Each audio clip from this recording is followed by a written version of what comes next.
What's up, everybody? Welcome to Mon Goals, sponsored by Roughneck Scars. I'm Mike. With me is Kevin Josh. The world is a cruel and terrible place, this weekend is further proof of it. But first, guys, how's it going? All right, this is Oh annoying. wow! How are we doing? Wow, this is like I feel like you're Woo! about ready to have a break. Whoa, hey, okay. Oh, I need more than one of these right now. Okay, so for historical sake, Oh, okay. if somebody's listening to the show sometime in the future and you're wondering what the heck is going on, I guess the timeline is if you listen to the previous show, we were all set to go take on Birmingham, and what many across the USL were saying was like the matchup of the playoffs. Like people couldn't call it. Like this was the one to watch. And was it Saturday, Josh, that the Hounds put out a press release just saying like, "Hey, game's off. Birmingham moves on." And we were like, what now?" Yeah, first the league came out with the announcement, and then the Hounds came out with their follow-up announcement, and then later the Hounds came out with a second announcement, further clarifying the first announcement about the whole situation. And needless to say, it was just like out of nowhere, completely blindsided by this whole thing. So I don't know if you want to go into the actual announcement itself. I don't know if you had We it. can. First of all, Kev, were you aware that this all happened? Because we have like a little Slack group, and we were all talking about it, and you like never comment. And I was just waiting No, to I get here don't. today, and you'd be like, "What happened?" I tried to watch the highlights, but they didn't exist. Wow. Whoa! You're saying he would not So, like, even watch a playoff game? Is I that know. what you're saying? I was like, Ooh, I cool. understand. That I is a understand that sick burn. some of that comes from a very true reality, but you push it too far with that. All satire comes from a little bit of truth. Yeah. I will give you that. I could believe that he didn't know anything about it until the day of the game. Yeah. When he went to watch it, and he's like, "Where's the game at?" And then he finally checked Slack because he's like begrudgingly like, "I'll look at Slack." Looks at it, he's like, "Oh crap, is that what happened?" No, I saw it on Twitter. I saw Okay. everything. I saw the Hounds tweeting about it. I saw Mon Goals account. I saw everything you're talking about, Josh, and I was like, oh, okay. And I still haven't looked at the Slack channel. I have no interest in looking at the just sorrow that I'm sure that channel is a little littered with. Well, hold on. Like we gotta sort of frame this as well. So, Josh, you mentioned there was the initial release, and the initial release basically said that due to COVID, like the team couldn't field enough players or couldn't travel, and therefore, we had to forfeit, and that was sort of like it. And like Tuffy came out with a statement saying that he was gutted.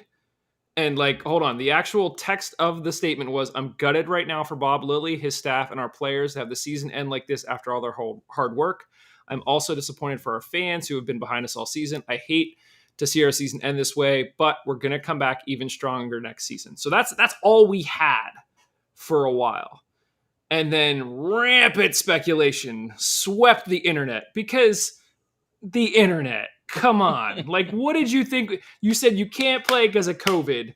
And in this reality where everybody is just fed up and ready to boil over, of course people are going to start speculating. There were some, who knows, false, true reports out there about what might have been the cause of it, whatever it may be. And it caused, Tuffy sort of went off, and a couple of other people in the know sort of went off saying, like, if you don't know, then like shut your mouth. And like, I finally just had enough of it and put out sort of a 4-part tweet, just like, look, one, if you're not going to give fans the details, you have to expect this. Like, you can't expect people to not just, like, do you want people to be like, "Ah, man, that's cool, we'll see you next season"? Like, you don't want that. And so, of course, fans are going to be this way. If you want the speculation to stop, give a little bit more details other than like COVID shrug. And like, and so, shortly thereafter, the Hounds did put out a further update. And the text of that update included that the Hounds, quote, covered persons, which is players and traveling staff under the USL's COVID-19 policy, were fully vaccinated to a 93% rate, and a number of our players had received their booster third dose shot as well. The club has also been diligent to keep its facilities disinfected and comply with the league's health policies throughout the season. Unfortunately, infections can occur even while taking the proper precautions, which happened in this instance. So, there was some speculation of like, the players just weren't vaccinated. Like, how could that be the case? And, according to this report, that's not the case. This was something where there was some sort of breakthrough, something that happened. And unfortunately, season's over. Yeah, I want to pick up on that thread of some of the stuff I was seeing online that I don't think was justified as far as fan speculation. Like, you saw a lot of people saying, like, well, why couldn't we just reschedule the game? And it's like, okay, COVID protocols is like 10 days. Yeah. After, like, you can't do anything for 10 days. You have to go into quarantine and just be completely away from the team for 10 days. So if that's the case, we can't postpone the playoffs because it is a weekly playoff. Like, it happens every week. So it's like, no, you can't expect everyone in the playoffs to push pause for our team to, get healthy. Unfortunately, that's just not the reality. And there's schedules for all these other teams. There's stadium deals, all that kind of stuff with that. So you can't reschedule it. So that's not a possibility. Second, there's a roster freeze. Now, people make fun of the roster freeze because of the situation with the keepers this year, where there's a lot of shady stuff where it's like, oh, well, keepers are allowed to be brought in, and then them playing their backup, or not even playing their backup keeper, but playing the keeper that they brought in last minute, like a ringer. But besides that, there's a roster freeze. So we can't just bring up players from like a different team or from like the youth academy or something like that. They're not part of our roster, so they wouldn't be allowed to play. So there's that. Trying to think if there was anything else that was like people were really up in arms about. It's like, well, no, look at the rules, look how it works. We can't just reschedule this match.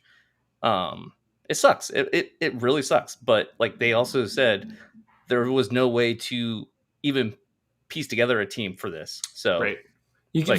There's no players to call up. Like, this isn't just like, bring up the B team. There's no B team. Like, there's no JV squad to like fill spots. It's just not.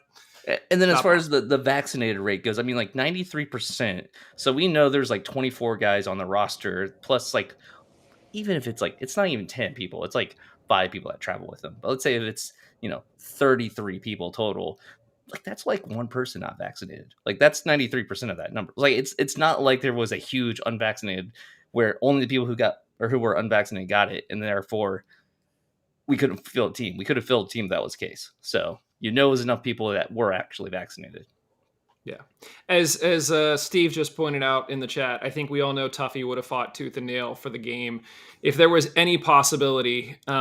Just look at Miami. Like, there's proof of that right there, that Tuffy would have fought to make this thing happen, and it just couldn't happen. So, yeah, as I was sort of setting up for the show, for some reason, like, it feels like the best analogy to me is from A Christmas Story, where Ralphie's dad is like super excited to have turkey dinner, and all day he's like, this is gonna happen. It's gonna happen. The turkey's ready. He's like cutting little pieces off it, getting super excited. And then the dogs come in and just rip the turkey apart and take it away. And then there's just no turkey. And like, we have no closure. It's just the season is over after all the drama the last 2 weeks. And honestly, we're going to go way off the rails here, but one of the questions I'm really looking forward to asking Lily is just like, how do you evaluate this season? Because every other season you can sort of look at like, well, we made it this far in the playoffs, so even if we had issues, like, we still prove that we were better than or worse than our opponents or whatever it may be. There's no proving ground. This is clearly at the point where Lily could just be like, well, I guess I thought our defense could be better, so like maybe I'll try to improve that. But like, there's no way to prove, like, it's over. It's it. It's done. We were in the playoffs, and now we're out of the playoffs, and then it was at no fault of the actual play on the field that our season is done. So, sorry, Kev. What do you think about all of this? No, I'm in a lot of ways, I'm happy to sit back and listen. And all of you, I mean, you and Josh, kind of putting out clarifications and kind of different perspectives and different angles. And I think I kind of privately went through a lot of these considerations and ended up at the same place. And yeah, for me, it's maybe the reason why I'm not talking too much is because it is. You're in that third of the 7 stages of grief. No, it's painfully simple. I mean, yeah, it was always going to be impossible to reschedule, and yeah, like this can happen. Like it's so unlucky that it happens now. You know what I mean? If this happens in the middle of the season, fine, we'll do some weird rescheduling or whatever, and we'll get through it. But the fact that it happens now is just. Yeah, I mean, it's like you're playing poker and someone else has a full house. It's like, all right, like, you ran a marathon, you get to the finish line. It's like, no, sorry, the finish line never existed. Like, it's just like crap. So yeah, no, I don't, and I don't know. Yeah, I don't know how to interpret it other than that. It is a really weird season because it feels unfinished. Maybe the only it's not solace, but like I don't find myself immediately asking about the what ifs because I don't like as good as this team was. I don't know. It's weird. I throughout the season I said this is one of the best performing sides I've seen for the Hounds. It's one of the best Lily sides. But you have this asterisk of, well, the defense is kind of weak, and we didn't even get a home playoff game, finished third in the conference, blah, blah. So there's this weird duality with this team. And so if I'm being honest with myself, I was always like, anything can happen. It's the playoffs. Let's go. We can, we've proven ourselves against Tampa. We've proven ourselves against Miami. So if we get through Birmingham, anything's possible, blah, blah, blah. But in the back of my head, it's like, I don't know if we're going to do this. And so that's the only solace around all of this was it wasn't like we smacked Birmingham 7-0 and then next week we're going into the second round of the playoffs and then we all get COVID and the rug gets pulled out from underneath us. In a weird way, and also you have this added, I'm rambling here, but you have this added thing of like, the season finished. And so you're in between season and playoffs. And so you get like kind of closure, but not really. I mean, Josh, you mentioned last week of like, it didn't feel like the last game of the season. And you're right. But you at least had this kind of like logistical break of like, you played a full season, right? And then it's just like, oh, well, you just don't get to play the playoffs, even though you got into the playoffs. It's really weird. But yeah, it's still a bit of a shock. I don't know how to feel about it, but other than frustration and just feeling like he just got really unlucky. Yeah, and it's like because of the fact that this team had a bit of a chip on its shoulder going into the playoffs.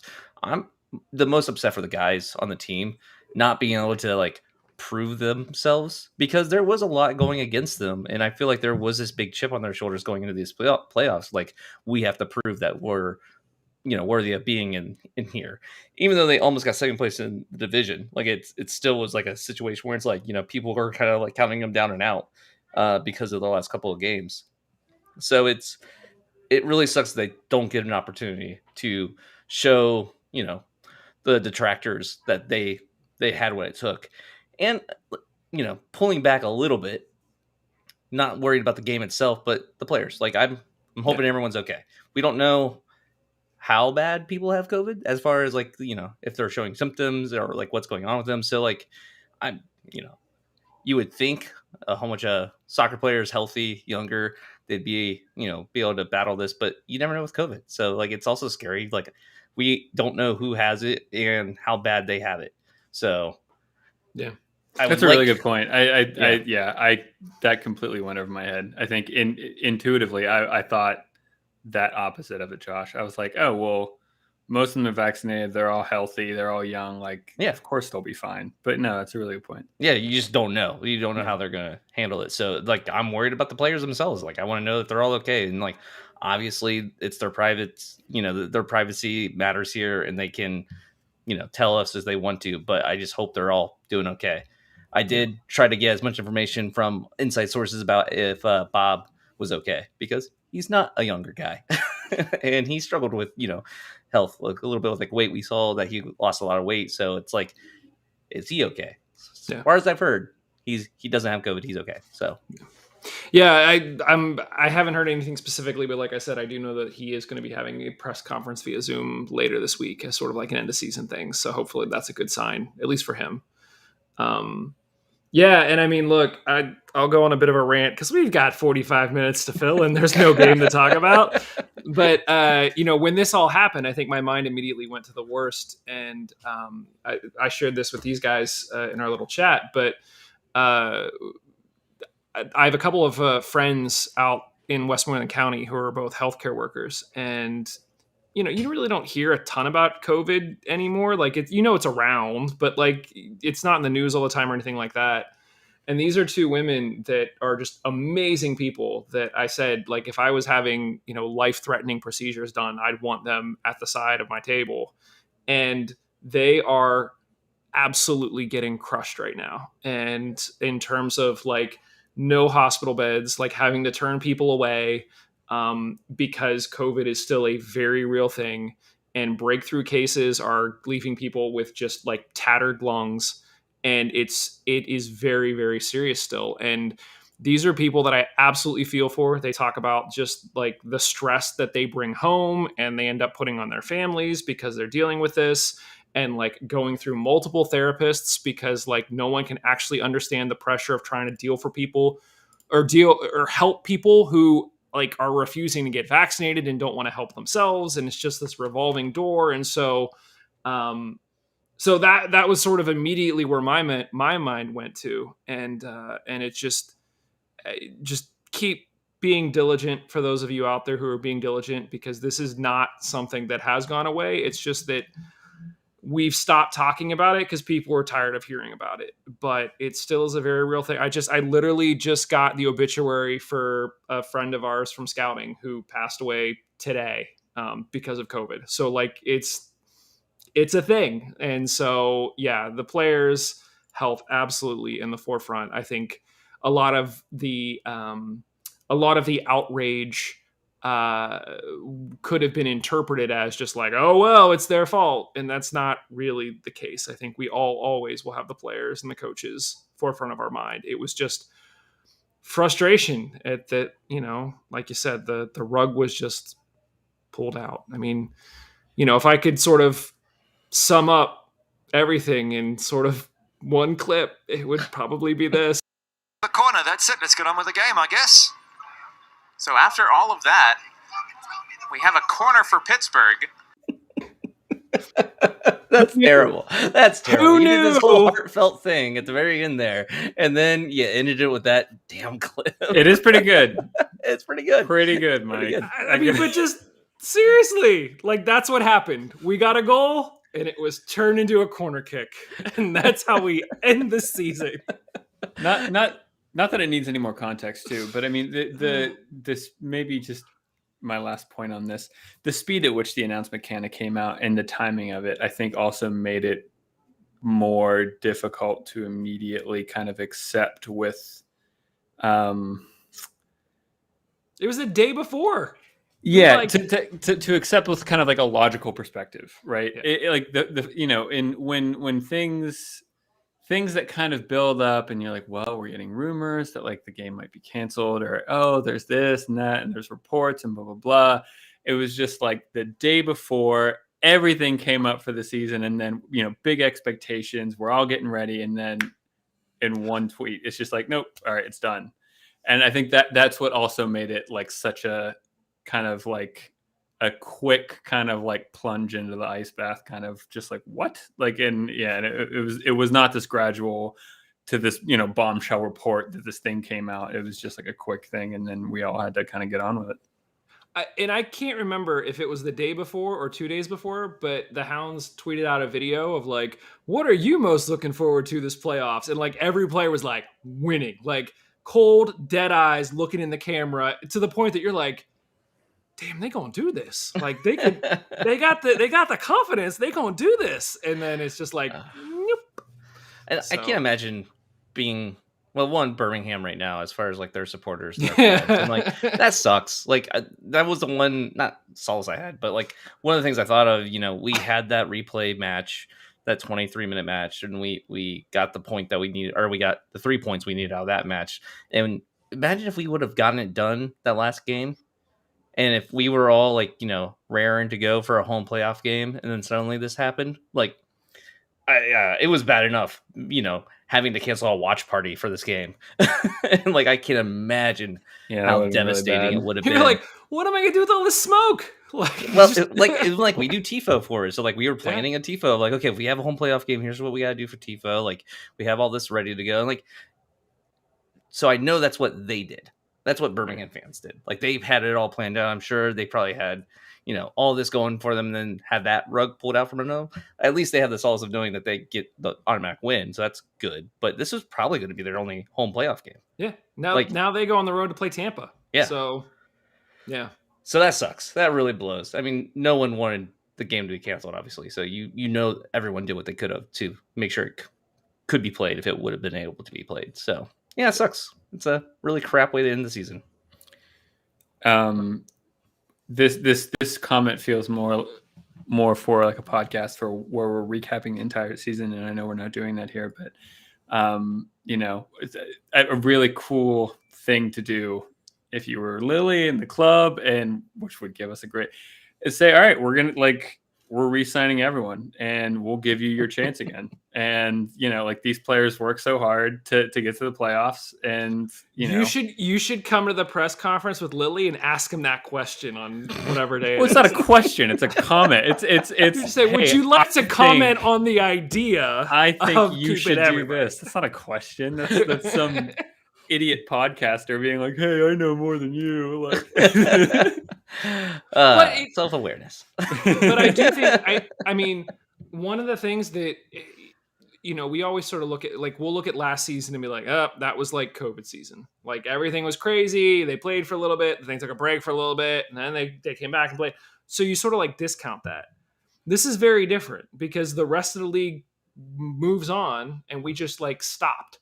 So whenever we look back in time at the history of like the past 5 years, 6 years, at some point, if it's 10 years of covering the Hounds, this season is always going to have a little asterisk next to it because it's going to be like, yeah, that team was good, but like we never actually knew how good they were because they didn't get a chance to prove it in the playoffs. They made it, but like they didn't get a chance. And so, you can't change it, but like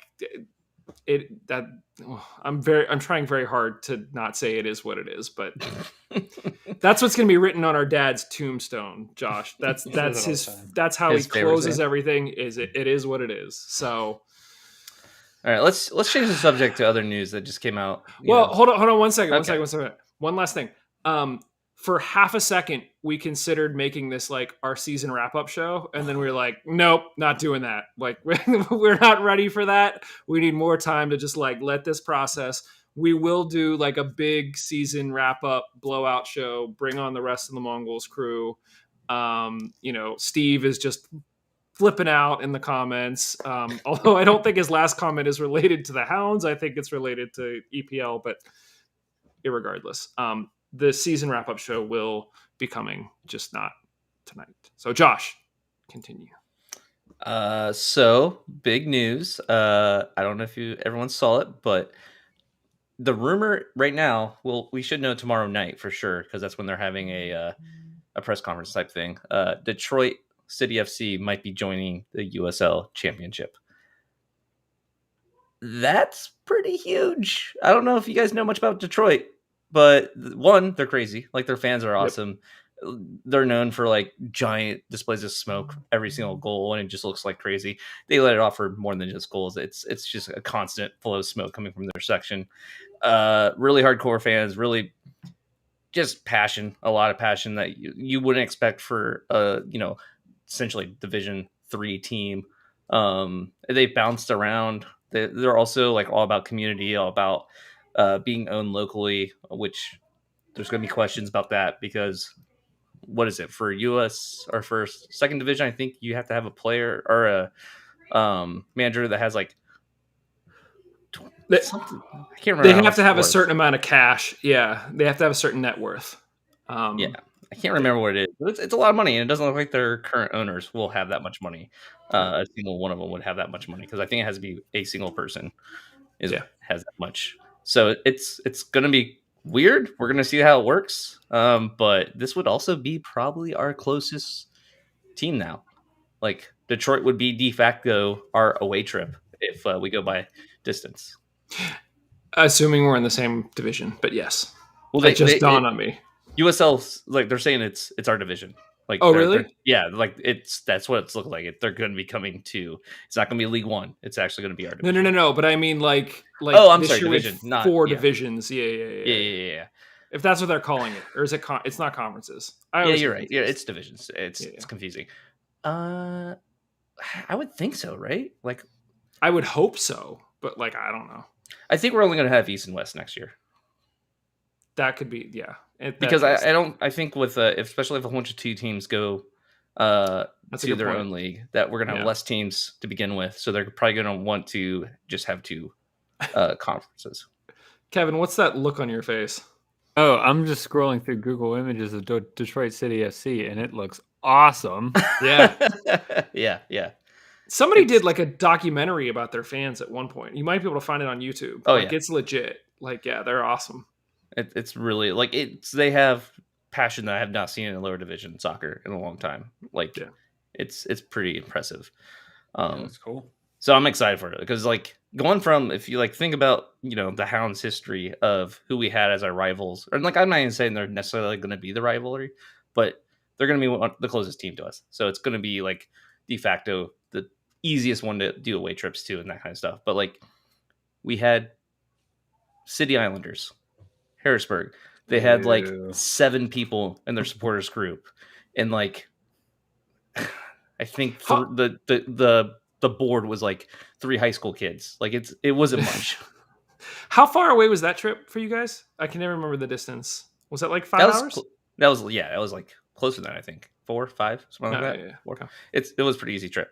And we're doing the math. I think we might be able to get a bus trip to Detroit with only 1 driver, because right now they have new rules with like how many drivers you have to have if it's a certain amount of time, and like so it would be cutting it really close, but it might be a situation where we could afford just a bus and actually have 1 driver and not be stupid expensive, and we could actually start doing Steel Army bus trips again, which would be so nice because those are so much fun.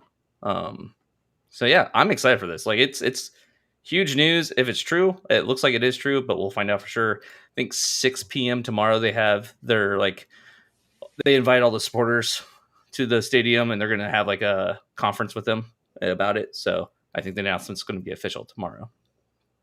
Either that or they're announcing that Javi is their coach. Who knows?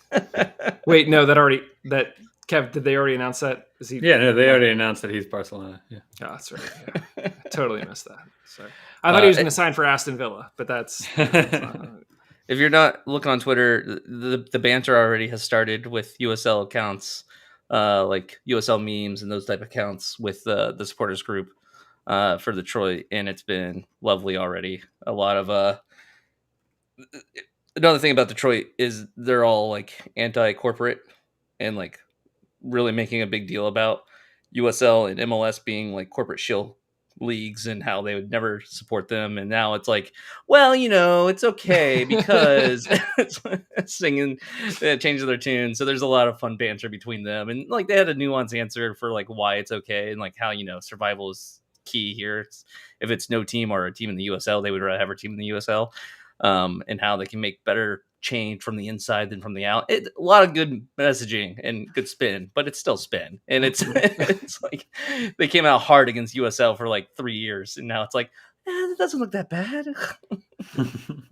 We're all part of the spin now too. Like we're in it, we get it. Just come on over. Let's go. We don't love it, but we're here. So, but it's gonna be fun because then it's gonna be fun bantering with them because we can throw that back at them, and a lot of memes of a punk and then like a yuppie and like last year, this year, like yep.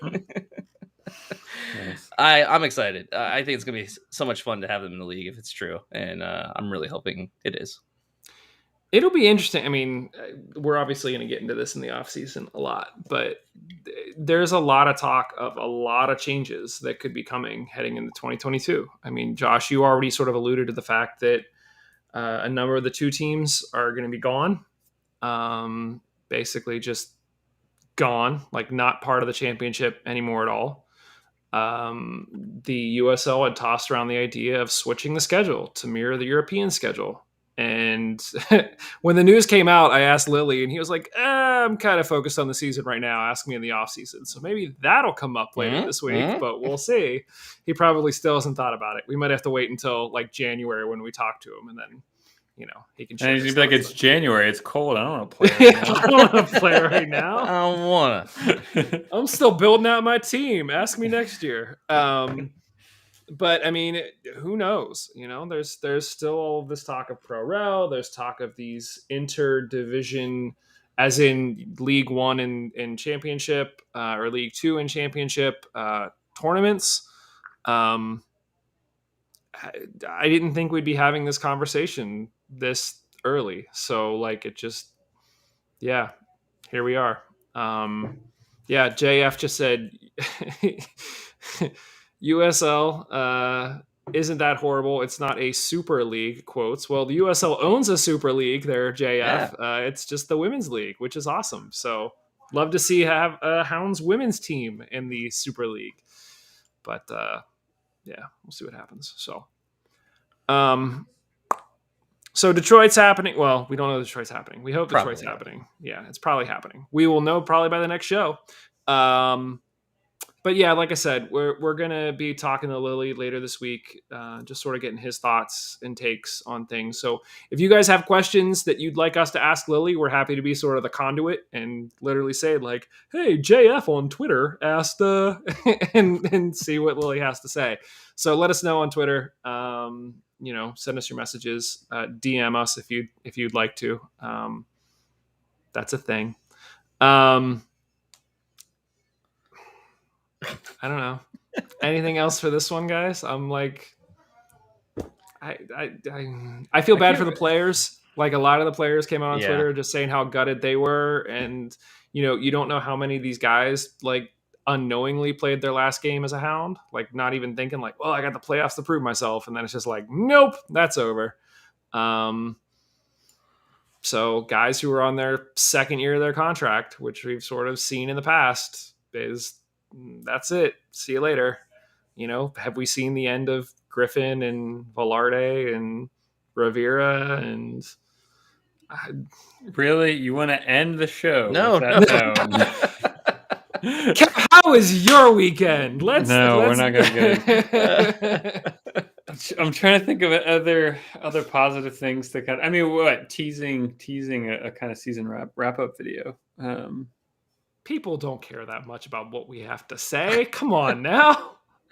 It's gonna be really interesting though to see what I want to see this press conference. I'm hoping some good information comes out, not just about the COVID situation, because there's not much more that they can say about that, and I don't think there really need to be more to be said about that. But just like, I want to know how the players are. I want to know if kind of like what Kevin was saying. Obviously, we can't ask it in that manner, but like, this was a good squad. Like, how many of them do you think you want back? Like, something along those lines. And it's, man, I'm really hoping Cicerone's on. Like, this is first year. So we get him back. Almost every player that we sign, we do a 1-year deal with an option to pick up the second year. So basically, it'll be Lily's discretion to just be like, "Yep, keep him around," versus like, "Nope, cut him loose." So at least we have their rights for the upcoming year. Whether or not Lily wants to exercise those rights is up to him. Now I can't. The only ones who are outside. I mean, I don't know where Dover stands, and I don't know where Kenny stands. I can't remember this offseason whether or not they signed additional 2-year deals or if they just did another, like they picked up their option and now they're able to go. Those would be the two big ones. Yeah. There's a spreadsheet I can look at that Shu made, but I don't have it in front of me right now. But we'll make sure we have all that for our season wrap-up video. There we go. So something to look forward to. I got around to teasing it. I'm just going to stop talking, so we'll just sort of... No, I guess maybe the thing that I was thinking about asking as like a lead into next week is maybe this is a decent question to finish the podcast on, in light of how everything kind of finished. Do you both think that the club, not necessarily the team or Lily or the squad, do you think the club is in a better place now than it was at the beginning of the season? And I know it's kind of a big question, and so I'm kind of talking now to give you time to think. And this is me talking. Yes, I do. I think it's in a better place as far as the personnel that we have and the foundation we built this season, because we had, a pretty big new roster this year. So it did kind of feel like not exactly a rebuilding year, but it definitely felt like it was a situation where a huge swath of our roster was new. And after this season, watching them finally starting to click, and they had up and downs. Even towards the end, there was a little bit of down, but it wasn't terrible. And I do think there's a lot here now that can be built off of for next season. And I'm really hoping we keep more than 5 players. Like I want to see that backbone of this team stay the same and be able to build on that. And I think we could have a really great year next year. Like it could be a great season if we are able to build off this squad. I agree. I think that player-wise, we're in a pretty good situation. I think the fact that this was our first year with like an actual club president, like no, disrespect to Tuffy, but like he wasn't wearing multiple hats in this case. I don't think we got to see the full extent of what, Vic could do just because of, still restrictions with COVID and people getting into the stadiums and all of that. So fingers crossed that by the time we get to the spring of next year, that a lot of this will be out of the way. Yeah, Kevin's shaking his head. Exactly. This is never going away. But no, I mean the training facility should be done here soonish, so we'll start to see the fruits of that a little bit.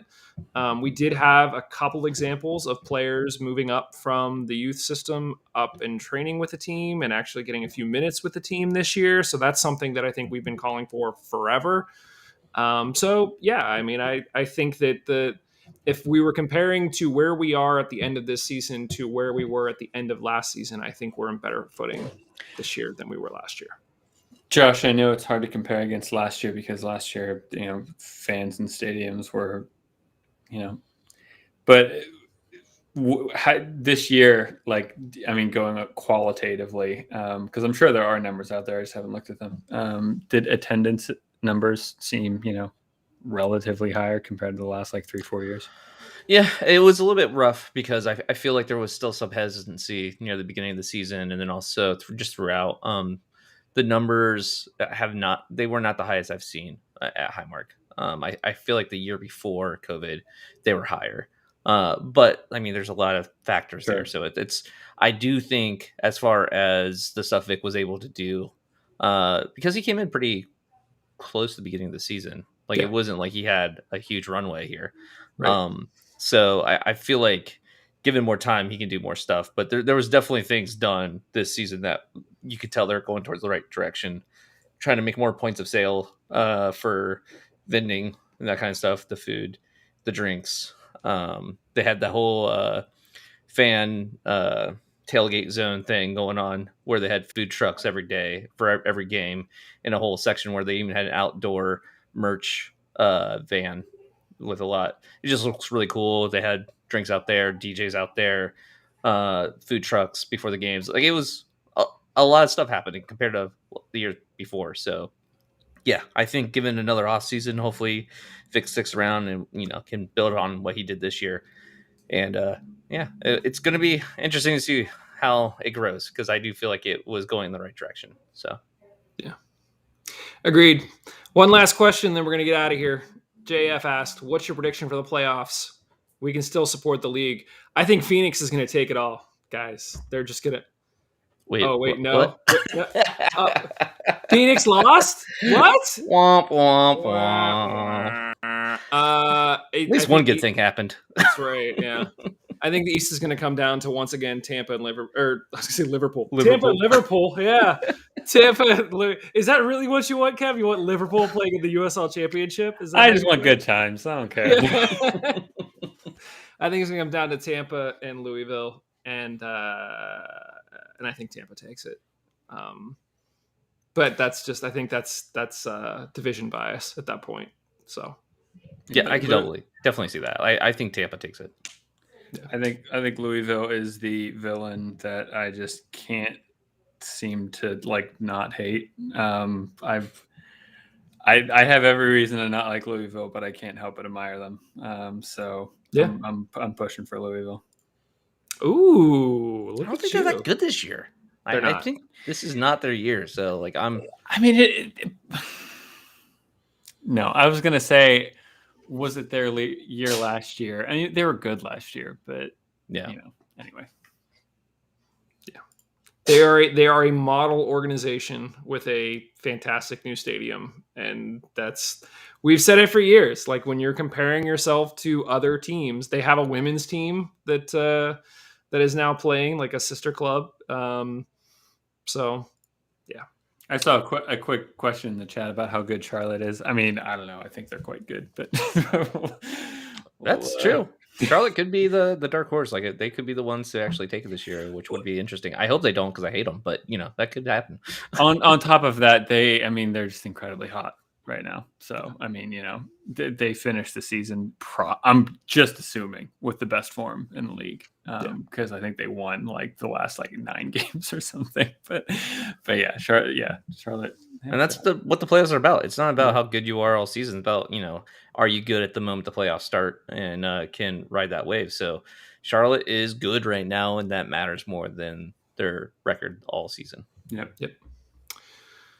All right, gentlemen. We were able to take a crazy event and turn it into a 42-minute show. So we can always do it. Drink to that, Josh. Cheers. No, it's out now. I just checked 3 times, and each time I'm disappointed when it's empty. But yeah. Try 4th. I mean, maybe. I'm good now. Keep hoping. All right. Well, thanks, everybody. Like we said, we got the press conference with Lily coming up later this week. So if you do have questions, let us know on Twitter. We will be happy to pass them along because, we want to know how he's doing. We want to sort of see where his thoughts are. And I'm sure we'll try to talk to him this offseason as well as talk to players that are sticking around and new players that are coming in. That's kind of, what we do every offseason. So if you guys have any thoughts, stuff that you'd like us to talk about, hit us up. Let us know. You guys know how to get in touch with us at Mon Goals on Twitter. We're also kind of sort of on Facebook, but not really. So, Twitter is the way to go. Or you can always join us live here and leave your comments in the chat on YouTube. Follow us on YouTube, all of that. So following that up, make sure you head over to mongols.com, click on support the show to become a Patreon follower. Weekly reminder that Black Lives Matter. And then we get into the sponsors. So thanks to our sponsor, Roughneck Scarves, official scarf supplier to MLS, USL, and US Soccer. Get custom scarves for your group or team at roughneckscarves.com. Tired of the same old cookie cutter templates from Nike and Adidas? Looking for a unique, completely custom kit for your youth club, Sunday league squad, adult, or even pro team? Icarus FC can help you create the kit of your dreams at an affordable price. Let them help you design your new custom kit today at icarusfc.com. Looking for more great USL news? Head over to bgn.fm, where we've got over 100 fans and players that are writing and podcasting about the beautiful game. Lots of great features that go up on the site every single week. Go check them out at bgn.fm. Otherwise, thanks, everybody. We'll talk to you very, very soon. Cheers.